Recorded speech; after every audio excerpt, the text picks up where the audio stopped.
हाय बच्चों, कैसे हैं आप लोग। बोर्ड एग्ज़ाम आ गए हैं और स्क्रीन भी घोषित हो गई है और आप लोग इस प्रेशर में होंगे कि कैसे हम स्टडी करें जिससे हमारे ज़्यादा से ज़्यादा नंबर आएँ। और इसका सलूशन मैं लेकर आया हूँ और उस मेरे सलूशन को आप फॉलो करेंगे तो निश्चित रूप से आपको ज़्यादा से ज़्यादा नंबर आएंगे। तो उसका सलूशन है टाइम टेबल बनाना। तो हमें सबसे पहले क्या करना है, एक टाइम टेबल बनाना है और उसके अनुसार ही हमें अपनी स्टडी को चालू करना है, स्टार्ट करना है। तो सबसे पहले हमें प्लानिंग में हमें पढ़ने के समय को एक निश्चित करना है।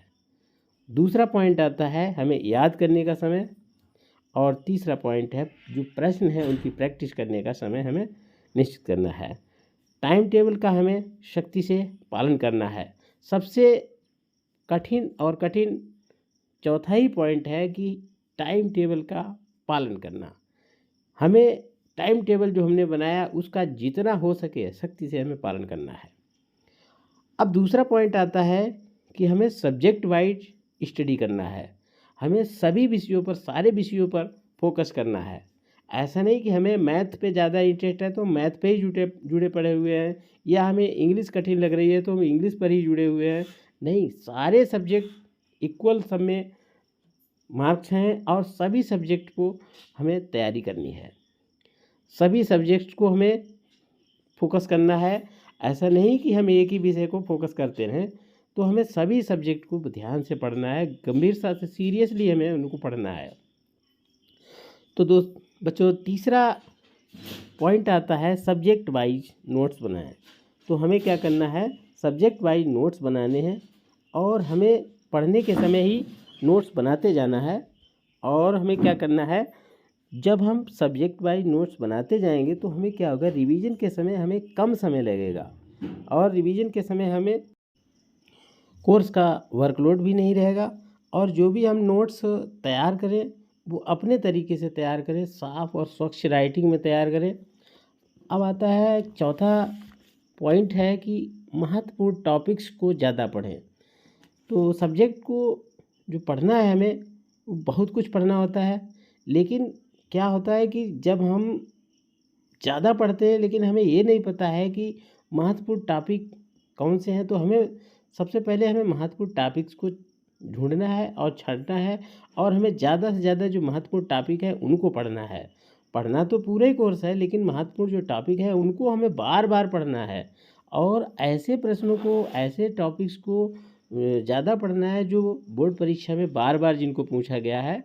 अब उन टॉपिक को क्या करना है, जो महत्वपूर्ण टॉपिक्स हैं उनको समझ कर पढ़ना है, बहुत सीरियसली लेकर के पढ़ना है, ताकि परीक्षा में जब आप वही टॉपिक अगर आए तो उनको हम और भी बढ़िया ढंग से लिख सकें, अच्छे से उसमें ज़्यादा से ज़्यादा मार्क्स आएँ। और जो हमारे टीचर्स हमें महत्वपूर्ण टॉपिक्स बताते हैं उन टॉपिक्स को हमें क्या करना है, अपनी नोटबुक पर नोट कर लेना है और उनको हमें विशेष रूप से पढ़ना है।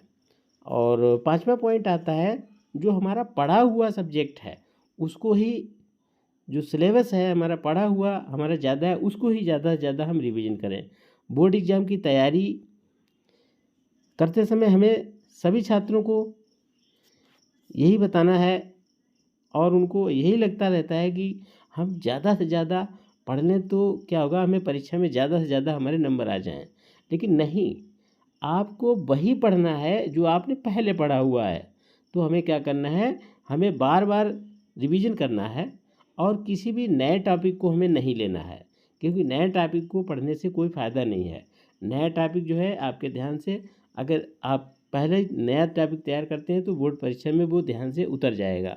तो हमने जो पहले पढ़ा हुआ है उसका ही रिवीजन करें और वह भी रेगुलर पढ़ना है, जिससे कि ये होगा कि उस टॉपिक में वो हमें क्या होगा, याद हो जाएगा और वो हमारी परमानेंट मेमोरी में चला जाएगा।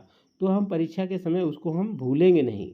तो क्या होगा, धीरे धीरे हमारा जो सिलेबस का जो लोड है वो भी ख़त्म हो जाएगा। अब आता है छठा पॉइंट है कि प्रश्नों को हल करने का ज़्यादा से ज़्यादा प्रयास करें। जो मैथ के हैं या अन्य जो भी हल करने वाले हैं सब्जेक्ट, उनकी प्रैक्टिस करें, लिखकर प्रैक्टिस करें। और जो हमें क्वेश्चन कठिन लगते हैं तो हमें क्या करना है, उनको लिख कर के भी याद करना है।